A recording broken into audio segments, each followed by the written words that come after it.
Our scripture reading today is from the book of Acts, chapter 17, verses 22 to the end of the chapter.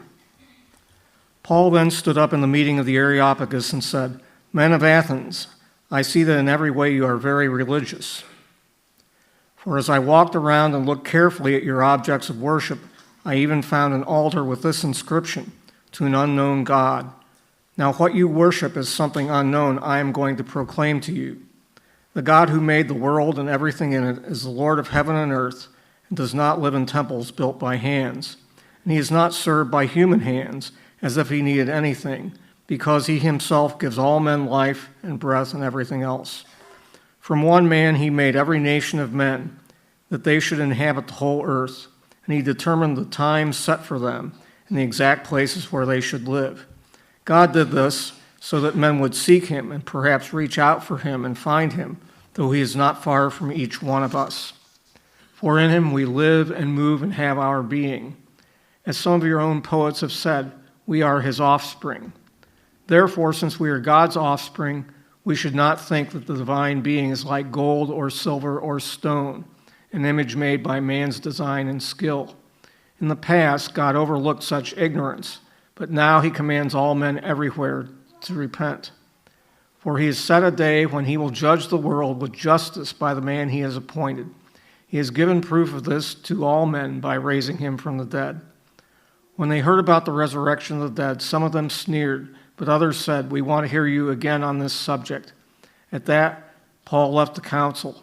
Few men became followers of Paul and believed. Among them was Dionysius, a member of the Areopagus, and a woman named Damaris, and a number of others. May God bless the reading of this scripture.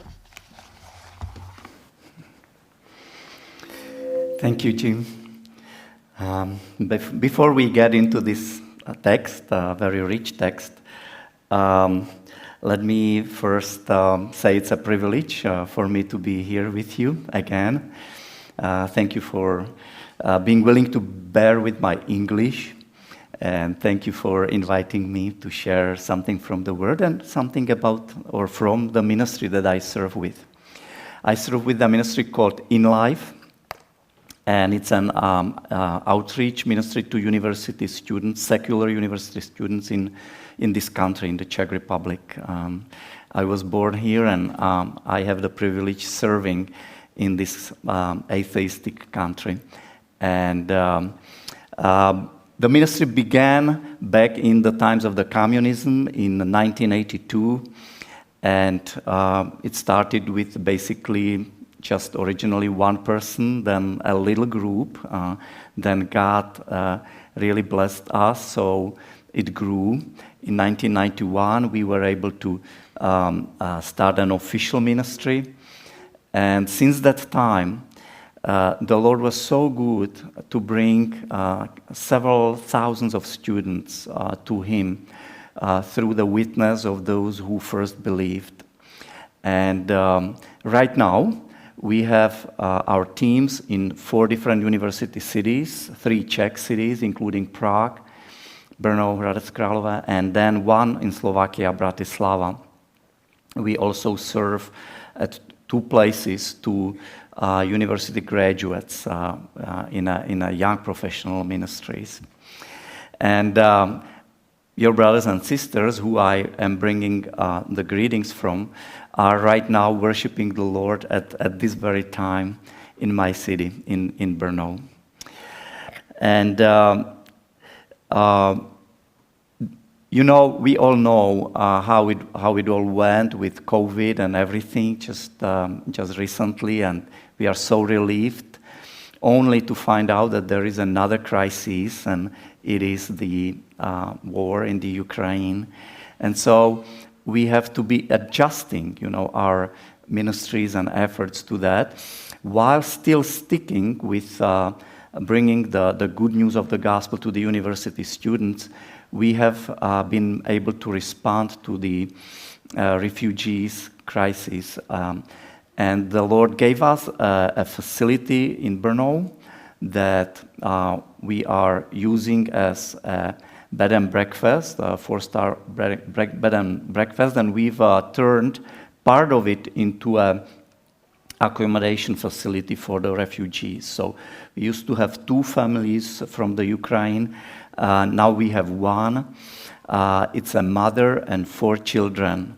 And we've been able to serve them and help them with everything, including, right now they are well set up. You know, their kids go to the Czech schools, and they have enough food, and we are willing to help them as long as they need. Please pray for them, especially for the husband who is now fighting in the war. His name is Dmitry, and he is in the area where there are the most severe fights right now. Please also pray for the in-life leadership. We start meeting tomorrow for evaluating the last year of the ministry and planning and trying to find out God's direction for the next period, for next year and beyond. And so we start tomorrow, and then with different groups, we are meeting for the whole week. And also, if you will, please pray for the summer activities. We do an outreach English camps. We have some of our groups go to mountains or canoeing the rivers here, bringing their friends, and pray for also what we call the summer conference, which is a Bible retreat for over 120 students. Thank you very much for being our partners in this ministry for years. And thank you for supporting us with your prayers and also financially. We greatly appreciate that. I would like to share one theme from the passage that Jim just read, and it's about coming close. God came close to us so that we could come close to Him.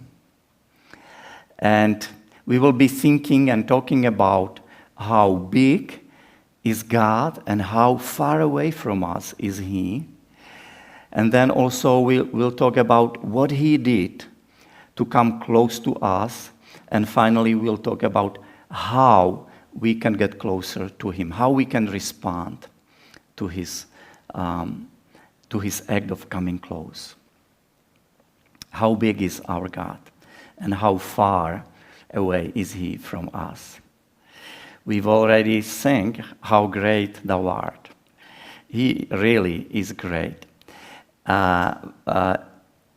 Verse 24 from Acts 17 says, "The God who made the world and everything in it, being Lord of heavens and earth, does not live in temples made by man."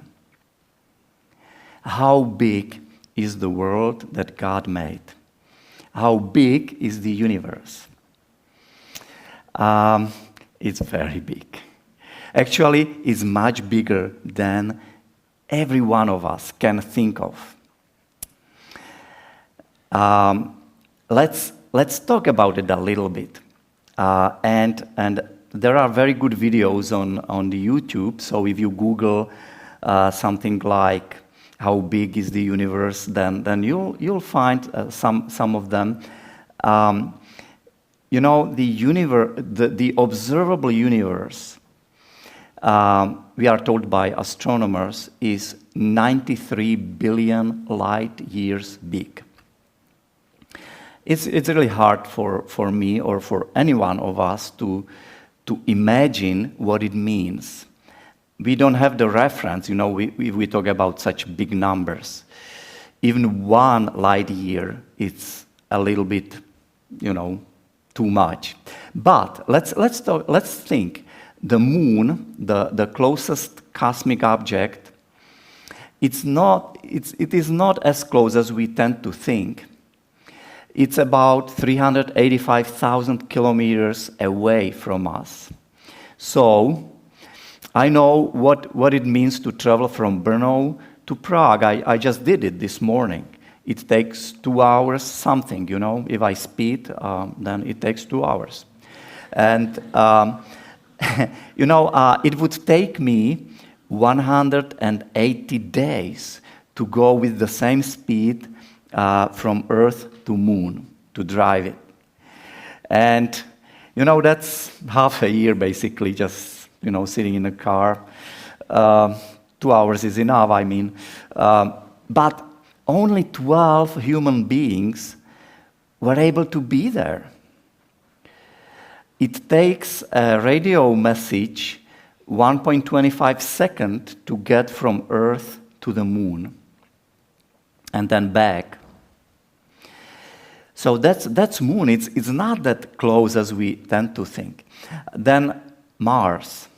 Mars is 225 million kilometers away. And it takes the light 20 minutes to get from Earth to there, which means the direct communication is impossible, basically, from somebody who would be on Mars. Then Voyager 1 space probe is currently 138 astronomical units from us. 1 astronomical unit is the distance between Sun and the Earth. So it's 138 times further from us than the Sun is actually reached the Pluto, is beyond the Pluto, the circle. And it really speeds, you know, the speed is of this probe is 17 kilometers per second. And it would take another 30,000 years to get out of the reach of our solar system. The closest star from us, from the Sun, is the Alpha or Proxima Centauri. And it's 4.24 light years from us. Now we move to the light years, you know, the light, how far it gets in 1 year. 1 light year is 9.46 trillion kilometers. Says nothing to me, but it's really much. So how long it would take Voyager 1 to get to the reach of the closest star if in our galaxy? Only about 70,000 years. Yeah, but it's only one of the stars in our galaxy. There is over 100 billion stars in the Milky Way. And then, yet, Milky Way is only a little dot in a local group of galaxies. And our local group of galaxies is only a tiny segment of so-called Virgo supercluster, which is only a tiny segment of another supercluster. And finally, the observable universe. In it, there is 2 trillion galaxies, and the number of individual stars in all of those galaxies equals the number of grains of sand in the entire Earth. It has 93 billion light years in diameter. And it's only what we can see. We don't know what's beyond it. Apostle Paul says that this unthinkably huge universe was made by God. And he is also directing it. He's controlling it. How big must he be to do something like that, to make it? He is huge. He must be huge in his intellect, in his power, but also in his moral perfection. Actually, in terms of moral perfection, he is infinitely bigger than us, infinitely better than us. He is pure.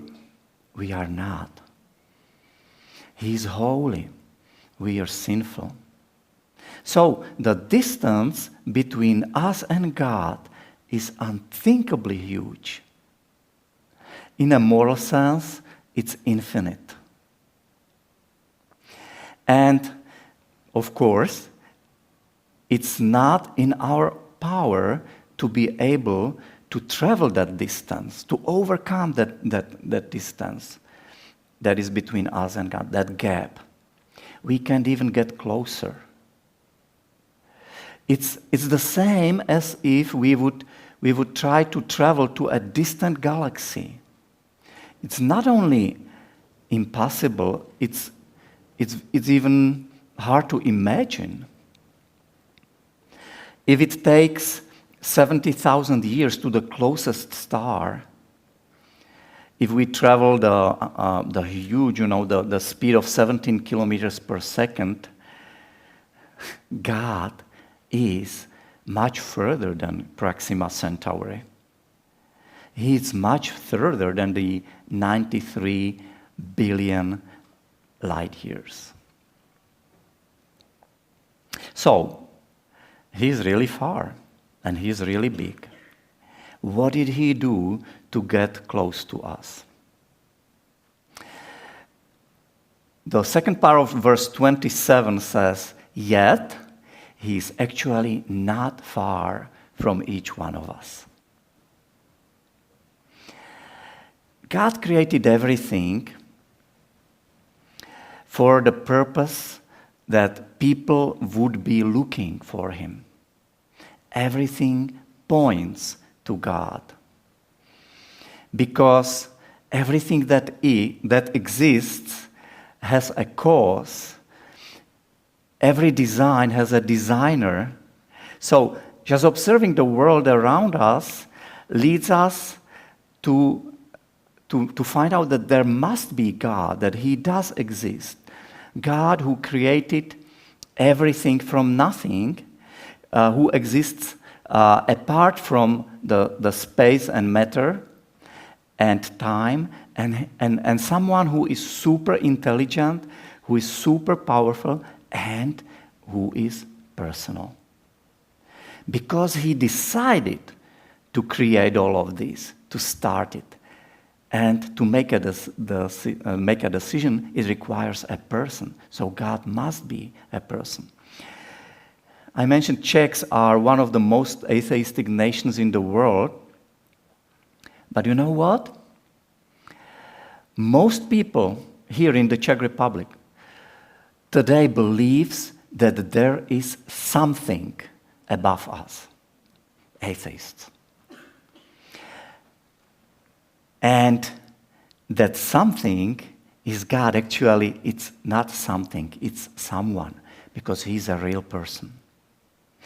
And so God not only decided to create all of this incredible universe, he also decided to come close to us, to get close to us, to show us that he cares and that he loves us.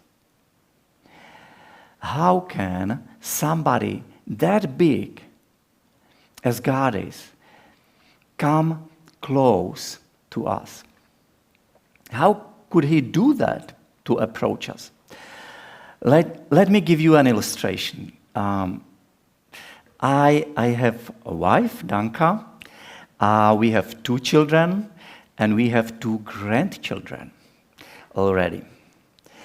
And maybe a month ago, we were visiting with the grandchildren, and one is about 3.5 years old, and the younger is not close, 2-year-old, not quite. And the name of the younger one is František.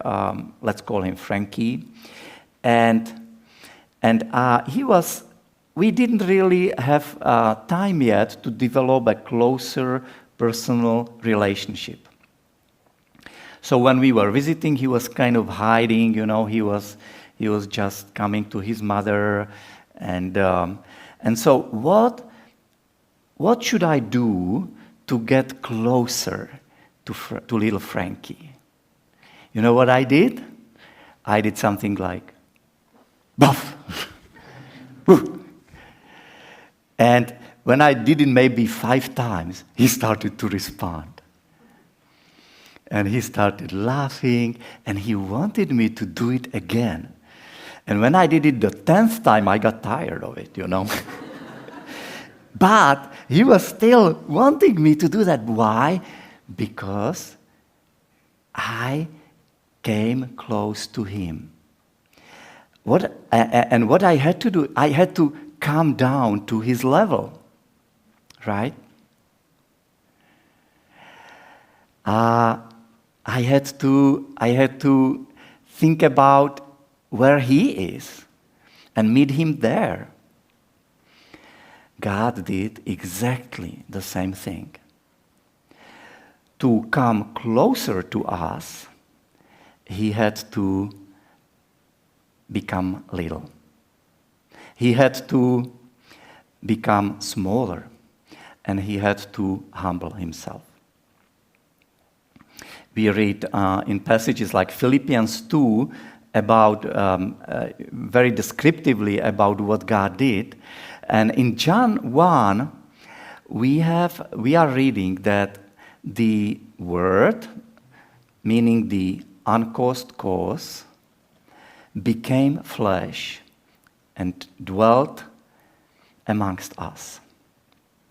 So God came close to us in such a way that he sent his only Son, Jesus Christ, who was equally God as he is.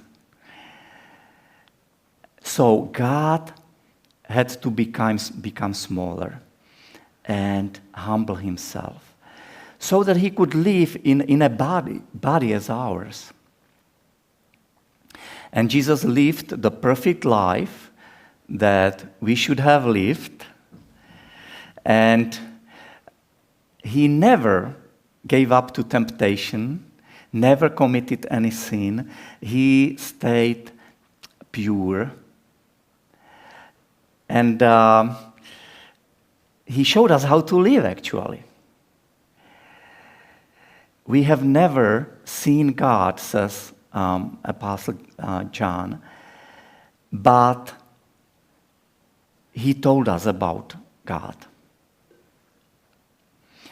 In him, in Jesus, God came close to us. So God is not far anymore. But not only that, Jesus came to fulfill the mission that he got from his Father. And his commission was to pay the debt for the sin of man. We, as men, have rebelled against God, and this is how the debt was created. And because of that, every man will be judged by God. And the penalty for the debt is death. Jesus came to pay it. The payment was his life for our life. He has never done anything bad, yet he suffered one of the most brutal executions ever invented. He died on the cross, and he rose from the dead. He was risen. Verse 31 in Acts chapter 17 says, because he was fixed on a day on which he will judge the world in righteousness by a man whom he has appointed. And of this he has given assurance to all by raising him from the dead. So the fact that Jesus rose from the dead is the proof, is the key event in the history of the universe after creation of man. Resurrection is a breaking point in human history. Everything breaks with this event. And everything in human life breaks with our response to this event. Now we come to our final point. How can we get close to him? I talked about little Frankie, my grandson, and how I tried to get closer to him. Really, I was willing to do whatever it takes just to get connection with him. But I could do everything possible and impossible. It wouldn't work if he wouldn't respond to that effort. He must also decide to come close to me. Yes, I am ready to do whatever it takes, but it's up to him if he would want to stay in his world without me or not. So God did absolutely everything what it takes to come close to us. He did something that even the angels stay in awe and they can't really comprehend the gospel, what God did in Christ for us, how he came close. So what is our response to his outstretched hand? Verse 32 and 34 says, Now when they heard of the resurrection of the dead, some mocked. Some others said, We will hear you again about this. So Paul went out from their midst. But some men joined him and believed, among whom also were Dionysius, the Areopagite, and a woman named Damaris, and others with them.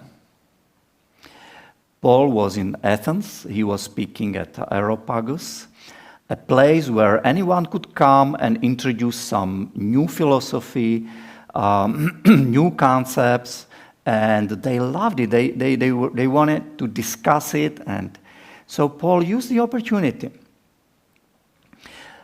We can see three types of responses to what Paul has to say about God and about Jesus. Some of them responded with mocking.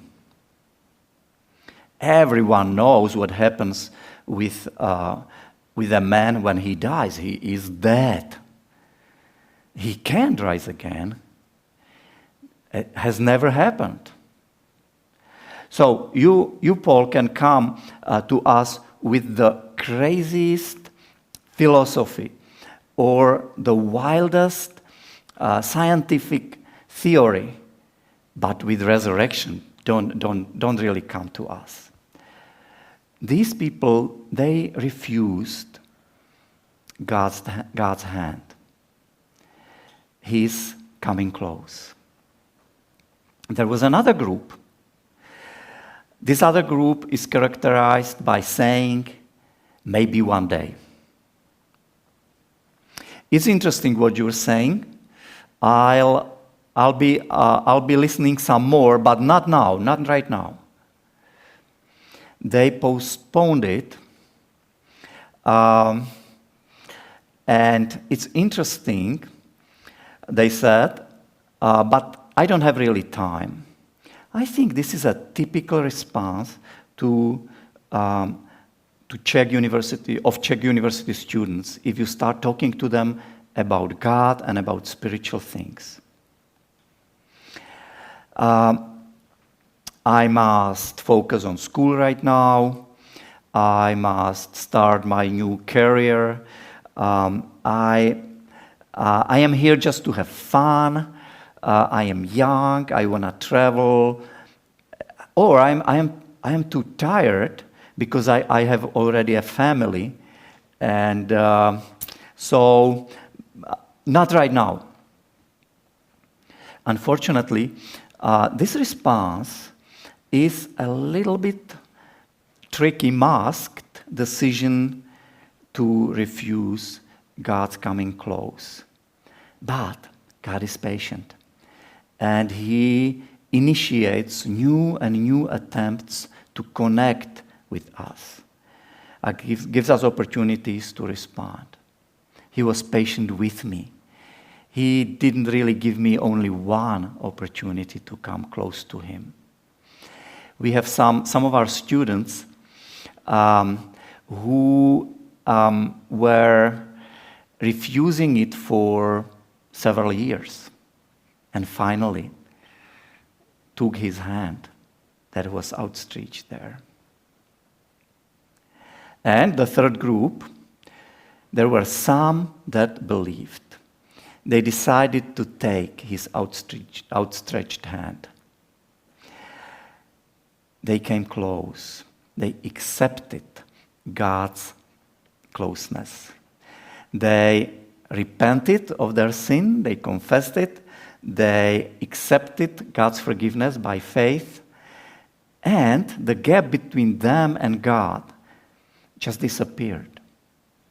The distance of billions of light years was traveled in one moment. The relationship with unthinkably great and beautiful God was started. So in the fullest sense of the word, they became the children of God. I'm convinced that even in this room, there are three groups of people. In this world, there are these three groups of people.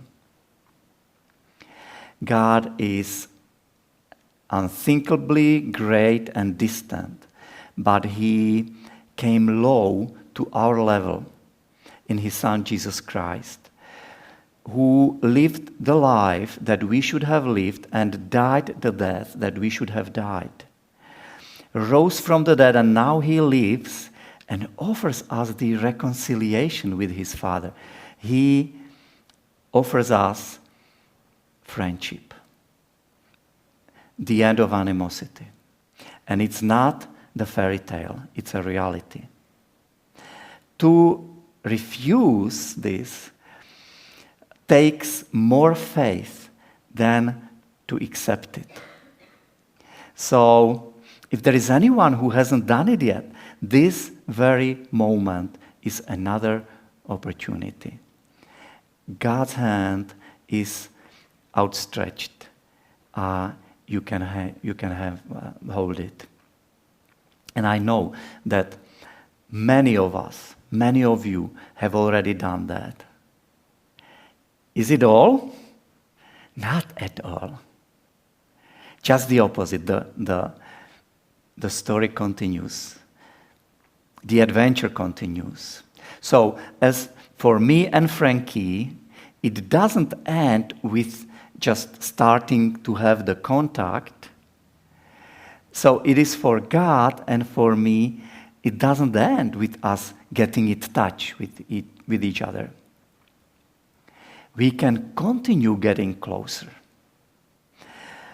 Coming close can be deepening.